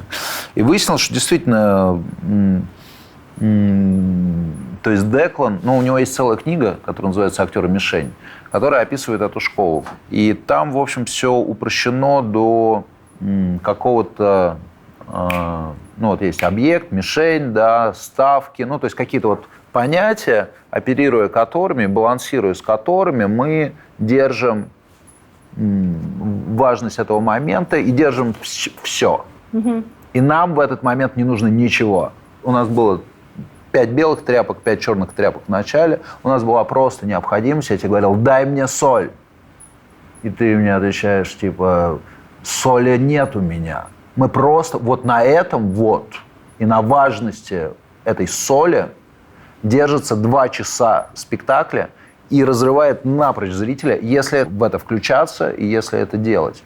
Это, как ни странно, не очень простая задача, и мы с ней, как ни странно, не всегда справлялись, несмотря на то, что там был блестящий совершенно актерский состав. Ну, то есть там были действительно очень крутые артисты. То есть это театр без вот этого багажа обстоятельств, которые привели сюда к нам нашего героя? Это театр без каких-то... Потому что мы тащили туда какие-то шутки, мы тащили туда какие-то пляски, мы тащили туда вот много-много-много всего. Это достаточно строгое, достаточно аскетичное вообще набор. Ага. И Фоменко вас везде отпускал, и все равно вы возвращались в театр. И вы не уходили отсюда. Я не уходил никуда, да. Я все время работал в театре здесь. Это специфика. Я здесь работаю. 20 лет. 20 я лет. посчитала. Деточка, я 20 лет здесь. Я причем, когда поступал, я говорю: Ксень, а ты что уже в театре 10 лет работаешь? Она говорит: ну да. Я говорю: а ты не думала, ну, что-нибудь уйти куда-нибудь там, уехать, ну, там, в другую страну, ну, мир такой огромный, а ты в одном театре, одно и то же. Она говорит: ну, я, может, и думала даже, ну, а куда я? Ну, здесь я все-таки Ксения Кутепова, там, а там, ну, как бы, куда? Ну, вот я работаю в театре, да, у меня мастер. Не, ну, у меня тоже были такие потуги, но в итоге вот все сошлось к тому, что я уже как-то был настроен на то, чтобы куда-то двигаться и что-то такое там в какое-то плавание. И Петр Наумович, он в этот момент как-то так активно вдруг только появился, сказал: так, мы будем делать «Бесприданницу», еще я собираюсь делать «Самоубийцу» Эрдмана, еще я думаю про Пер Гюнта. И что-то, в общем, какой-то был такой набор из всей мировой, значит, драматургии. И говорит: и вообще мы сделаем «Бесприданницу» про Кананда, что это такое, там будет вообще такое. Я такой думаю, вот на весах. Либо я сейчас куда-то в плавании, и я такой: кто я есть? Там и так далее. Либо у меня есть возможность поработать с Петром Наумовичем и сделать что-то вместе. И это долгий будет период, понятно. Он долго репетировал, мы с этим долго воевали, но вот так, как есть, так есть. Я чё. Говорят, что когда вы охренели от количества персонажей, которые вы играете, вы себе набили где-то татуировку. Да. Это что за татуировка? Я набил себе татуировку на ноге. Я увидел в Аргентине, собственно, когда мы были на гастролях с Декланом, граффити такое, элементарное, такое. И я подумал, что я себе это сделаю. И сделал. Потом из этого пытался это все как-то доделывать. Там появились инициалы моих детей, какие-то там всякие разветвления, еще что-то. А главное, чтобы детей было, на ногу хватило. Детей на ногу хватило или ноги на детей? Ноги на детей. Окей. А вы были любимчиком у Фоменко? Я-то считаю, что да. Я-то считаю, что тоже. Но просто мне так как бы приятно думать. Но на самом деле я, конечно, понимаю, что у Петра Наумовича были любимчиками ровно все. И в этом контексте как бы я им был тоже. Вот так вот скажем.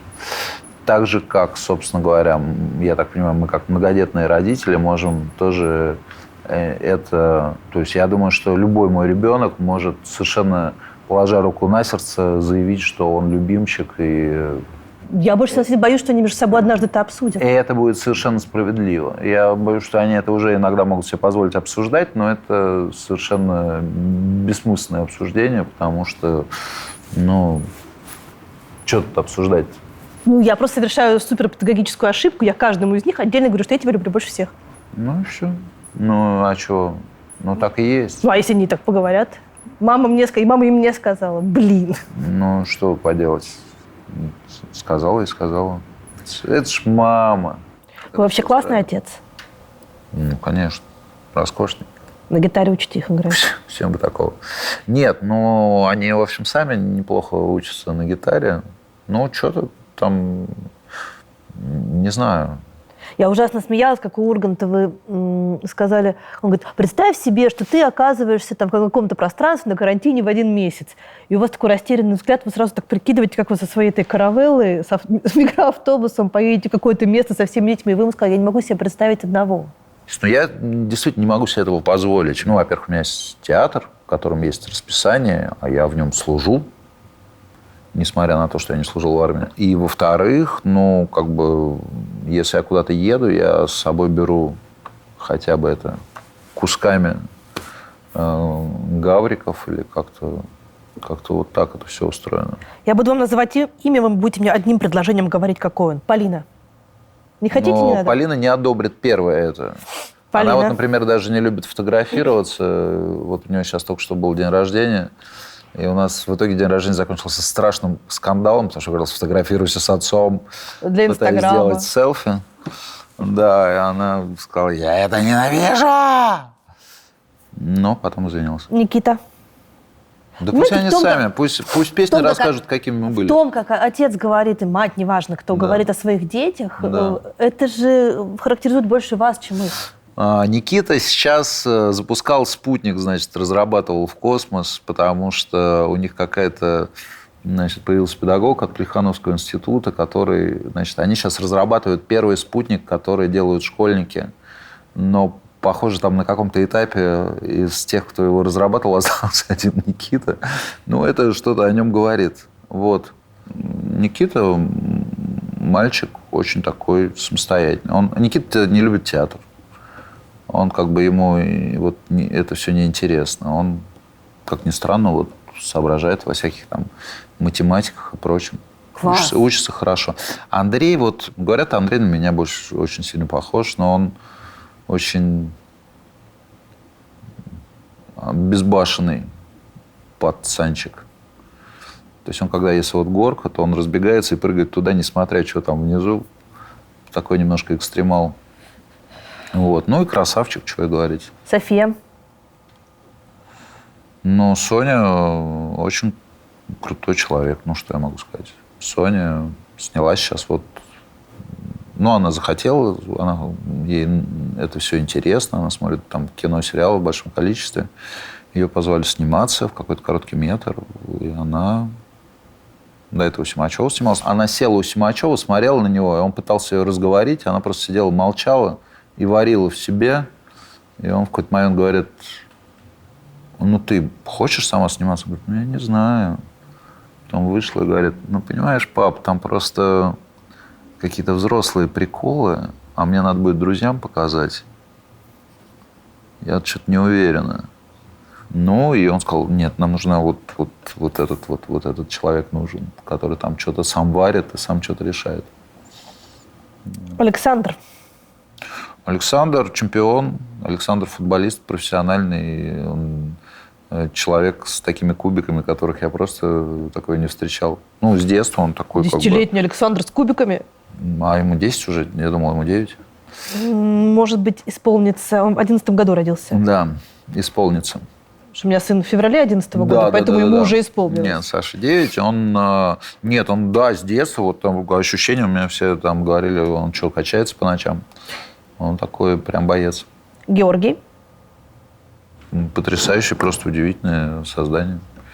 Очень добрый, очень упрямый, очень талантливый человек. Рисует здорово. И непредсказуемый очень. Самый упрямый человек, который я вообще в жизни встречал. Это такой просто не сдвигает. Он козерог, иногда вроде это связанные такие вещи.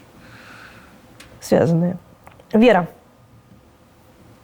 Вера умница. Вера главная у нас. Вера рулит всех и вся.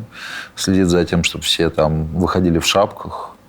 В общем, очень собранный, очень...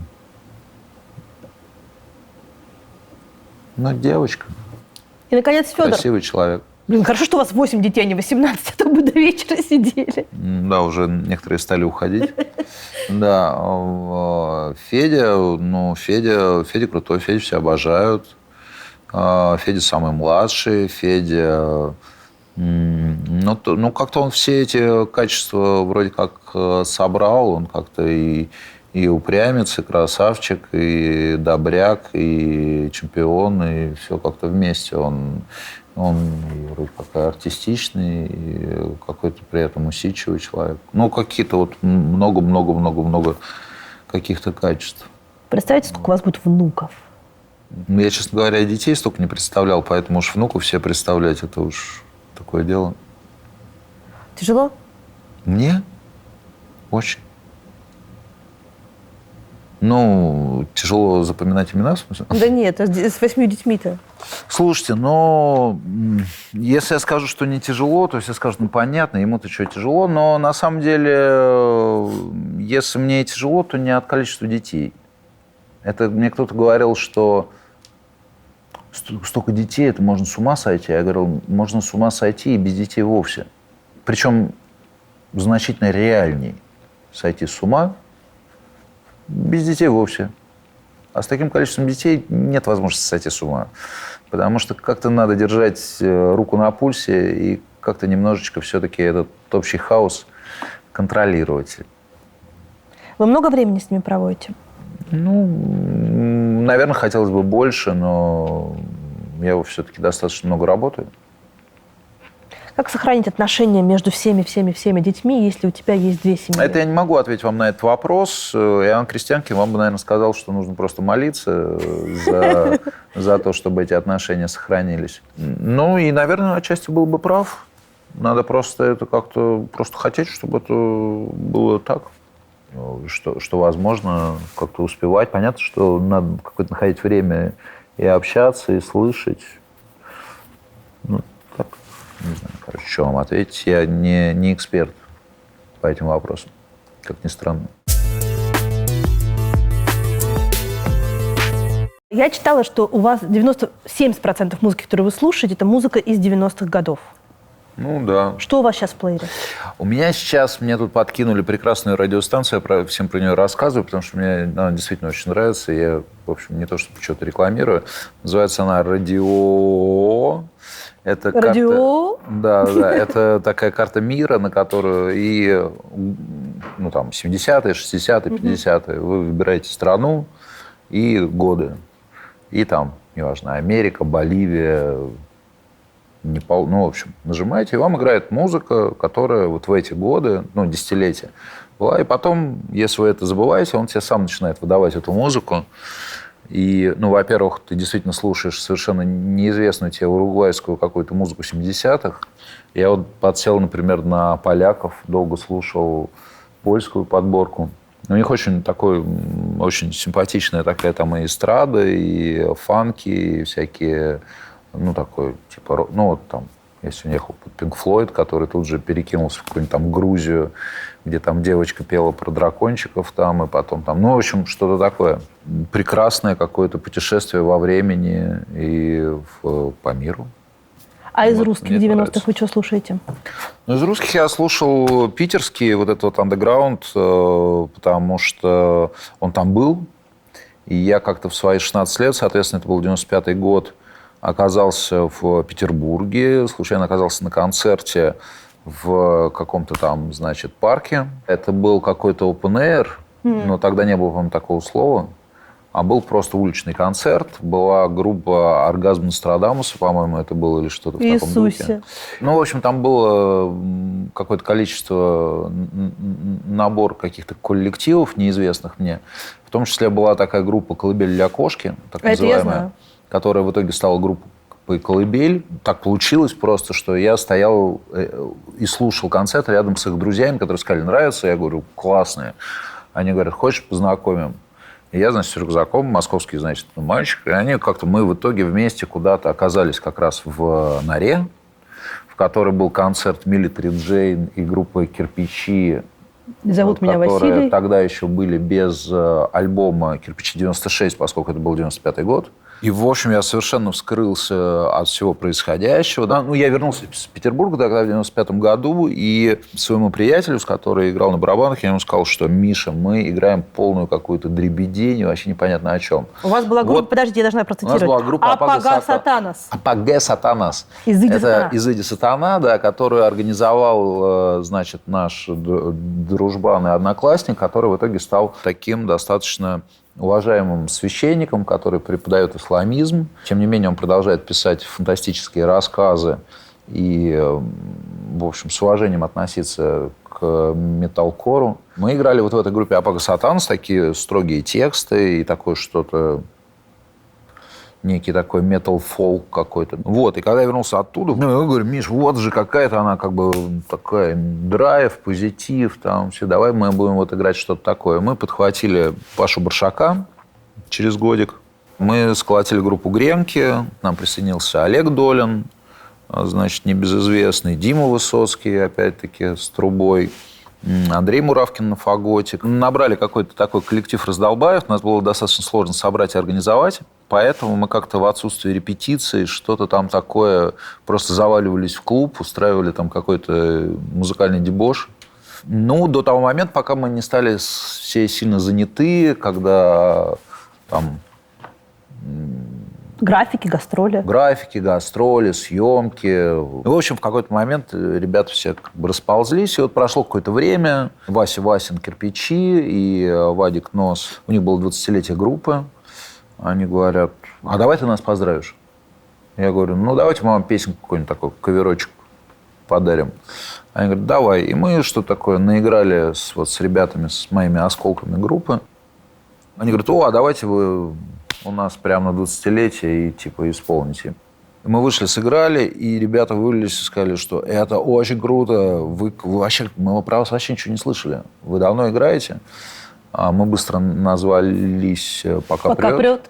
Да, мы говорим, собственно, это первое наше выступление. Они говорят, это просто отлично, вам надо продолжать. И еще через месяца, наверное, 4 мы приехали в город Санкт-Петербург и забили там концерт в клубе «Грибоедов», в котором когда-то гренками мы, свою молодость, собственно, и оставили в этом клубе «Грибоедов», в этом подвале. Мы туда приехали с каверами на наши любимые группы. На «Кирпичи», на «Текила Джаз», на группу «Югенштиль», на группу, собственно, «Колыбель». И мы сидим в гримерке, мы волнуемся, у нас первый концерт в Петербурге, это достаточно ответственный. Вы волнуетесь? Мы волнуемся, у нас потные ладошки, там сцена, стоят, эти 5 девчонок, которые пришли посмотреть, что такое группа «Пока прет», или там поющий артист. Зрителей немного, прямо скажем. Стук такой в дверь, мы открываем дверь, стоит, собственно, Вася Васин, Вадик Нос, Баранов Олег пришел, который из «Текила Джаз», пришла Кипяткова Аня, которая, собственно говоря, группа «Пепси». И мы поняли, что пришли те люди, кавера на которых мы, собственно, играем, и практически в пустом зале, вот выходим мы втроем на сцену, и они стоят в зале. И мы себя поймали на таком неловком чувстве. Он же гитарист, он же факотист, барабанщик Андрей Муравкин. Он, вцепился в эти палочки. И у него зеленое лицо, и он понимает, что, в общем, момент достаточно ответственный. И на какой-то второй или третьей песне на сцену вывалилась некая мадемуазель, в леопардовом каком-то костюме, такая очень условно стоящая на ногах. И перед барабанщиком нашим Андреем, стала исполнять какой-то танец бедрами, и в этот момент Андрей сказал «Окей». И он стал играть для нее, и в этот момент концерт уже куда-то, двинулся, уже он как-то так сказал «Да, пусть стоят, думают, что хотят». Все получилось. Да, все происходит. Ну и все, и мы играем. У нас сегодня 6 лет в группе. О. Собственно говоря, мы решили собраться. В том составе изначально втроем в 6 часов вечера, 6 числа. Научились греться, успрятившемуся солнце, и на земле добираться без лаз, без лаз, и главное не повторяться. Нам нравится постоянство, нам нравится сколько дыр на теле у нашей мамы, а также наши квартиры, которые маловаты для обитателей храма.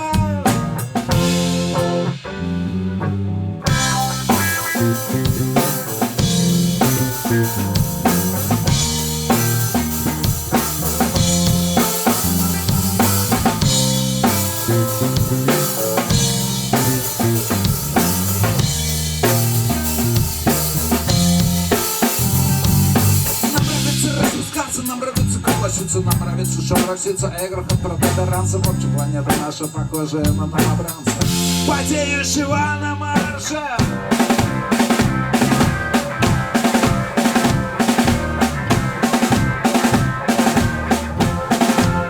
А Цоя при этом вы никогда не слушали? Слушал я Цоя. Почему? Я слушаю Цоя до сих пор. Потому что я в любой трудной ситуации и счастливой ситуации тоже я слушаю Цоя только. Нет, я просто не тот человек, который слушает только Цоя. Я не являлся просто фанатом Цоя. У меня был какой-то момент, когда я там очень активно слушал все альбомы Гребенщикова. Как-то у меня было желание все переслушать, что еще с тех времен было. Да, наверное, в этом смысле, как ни странно, я Гребенщикова слушал больше, чем Цоя. А снялись в фильме про Цоя?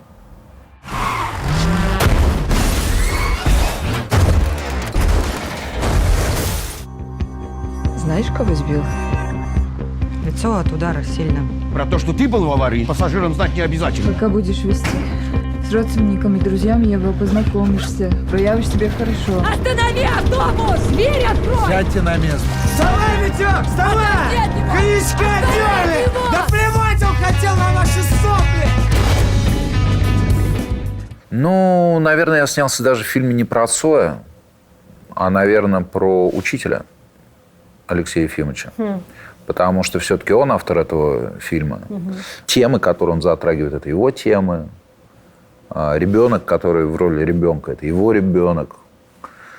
сценарий, который... Ну, и так далее, и так далее, и так далее. Ну, и, наверное, я снялся в фильме про себя в некотором смысле. Ну, потому что... Ну,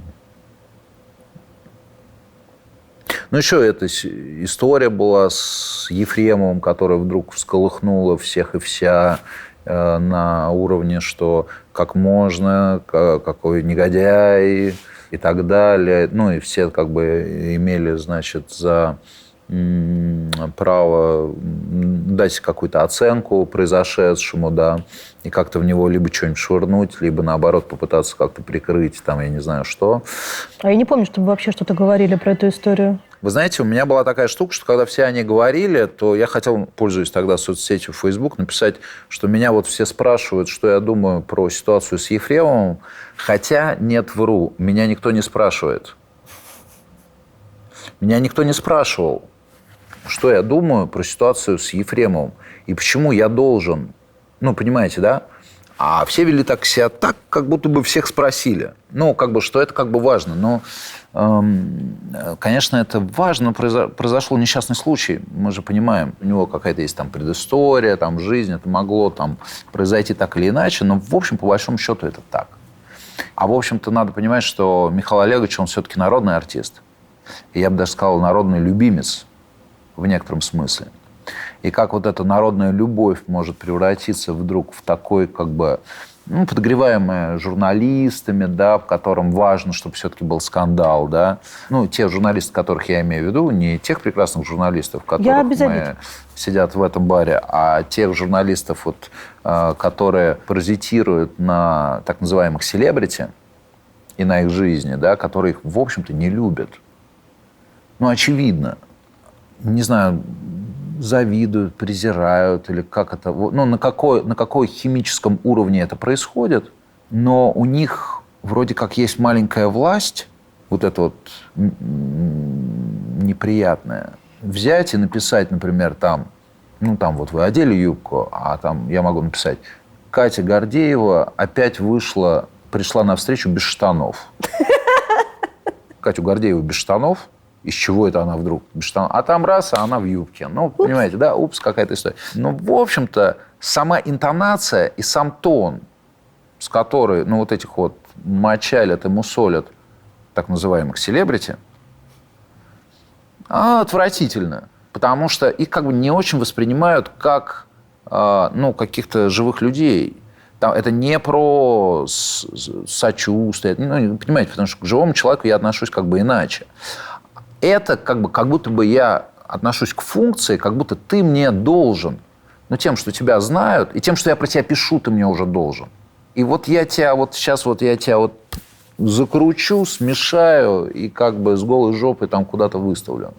Вы лично страдаете от этого? Мне кажется, ну, помимо, я как бы, ладно, страдаю. Мне кажется, что это достаточно развратительная история с точки зрения общества.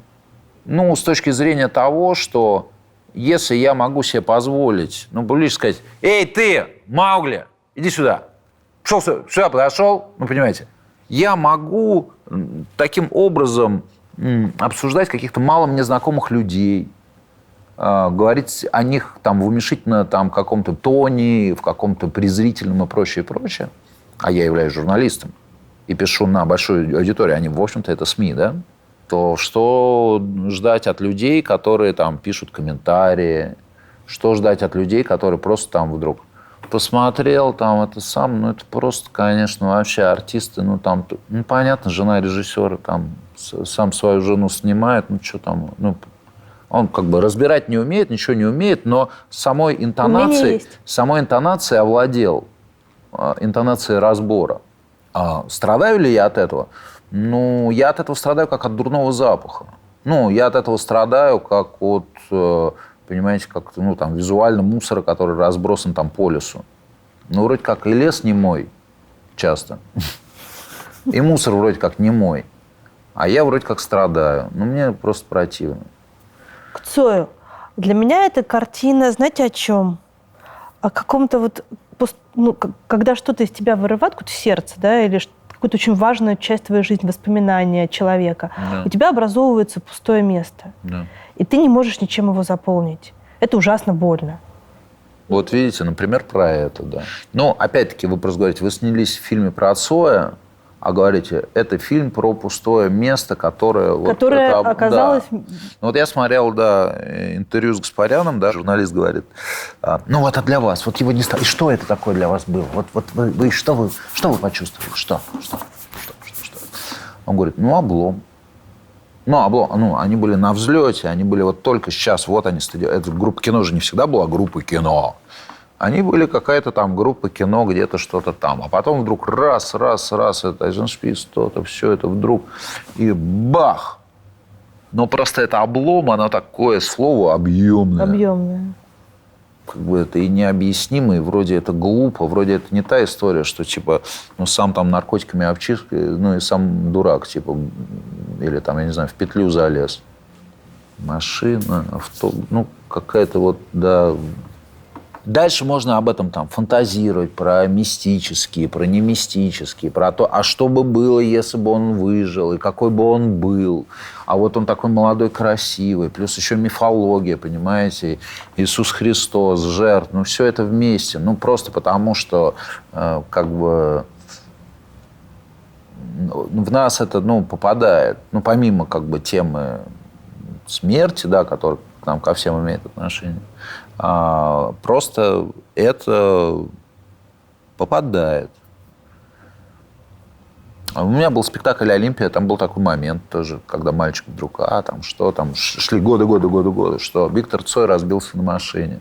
Мальчик там хватается за голову, молодой. Как-то он говорит, мальчишки-то погибают, там что бабушка говорит. Не знает, кто это, что это, ну вот, молодой мальчишка. И дальше это перемен, и все это переворачивается.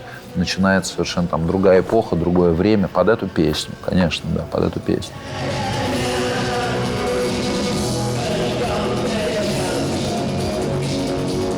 Алеша вас, получается, там старше на 5 лет. Он 74-го, получается, года рождения. 75-го. 75-го, значит, на 4 года. Ну да. По большому счету я не чувствую большой как бы разницы с этим Алешей. Да.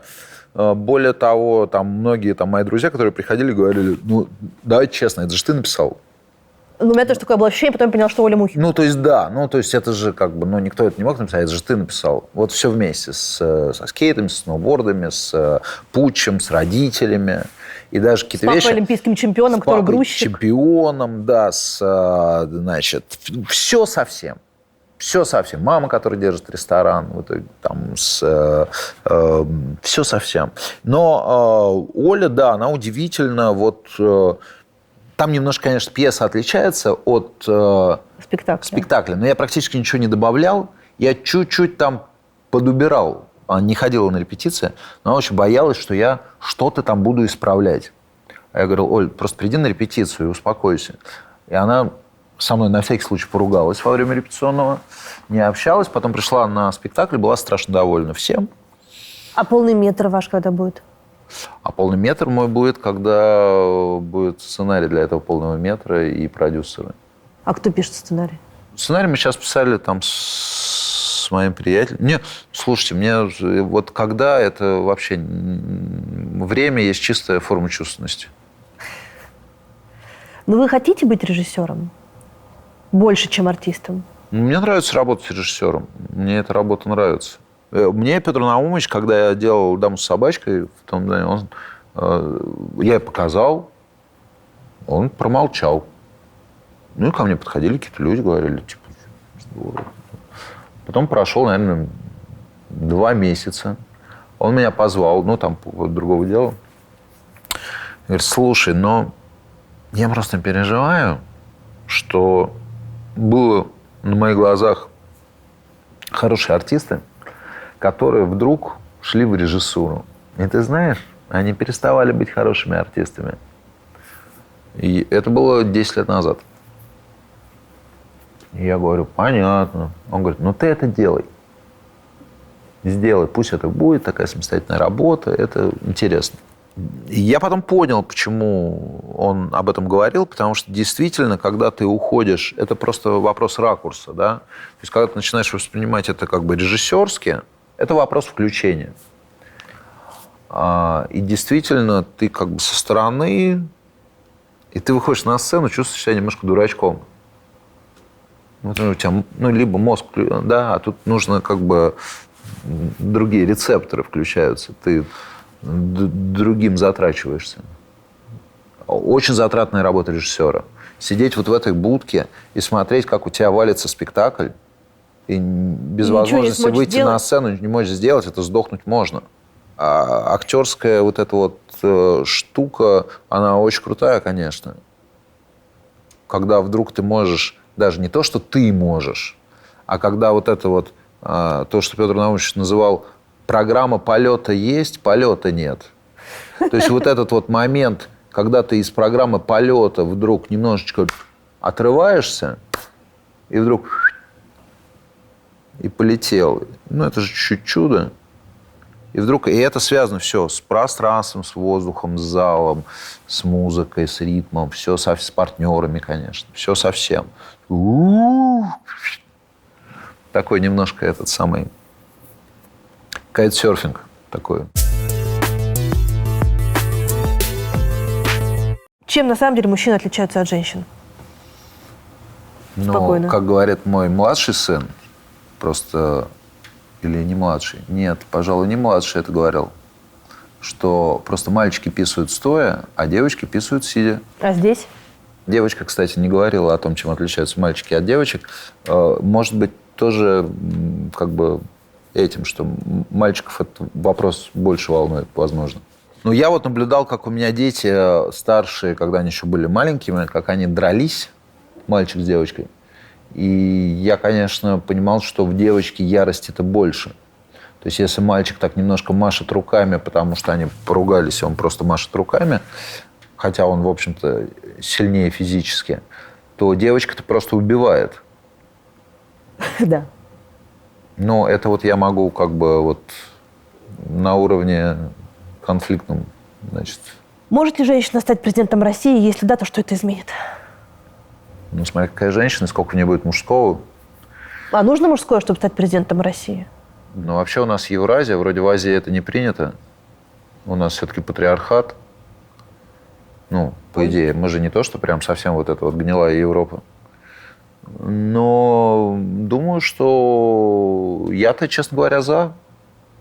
Я думаю все-таки, что если мальчики больше заточены на то, чтобы мериться тем, чем они писают стоя, то девочки все-таки больше заточены на выращивание. И в этом смысле это более какая-то созидательная позиция. Короче, считаю, что девочки рулят. Справедливость или милосердие? Это не одно и то же. Справедливость или милосердие? Что такое милосердие? В смысле, что несправедливое милосердие? Я так, простите, без контекста не понимаю. Свобода или стабильность? Свобода тоже. Это какое-то слово большое. Свобода. Стабильность. Свобода. Звучит просто симпатичнее, чем стабильность. Правда или безопасность? Смотря про что мы говорим, я так не умею. Понимаете, мишка или кошка? И что? Какой мишка, какая кошка, и что мне с ними делать?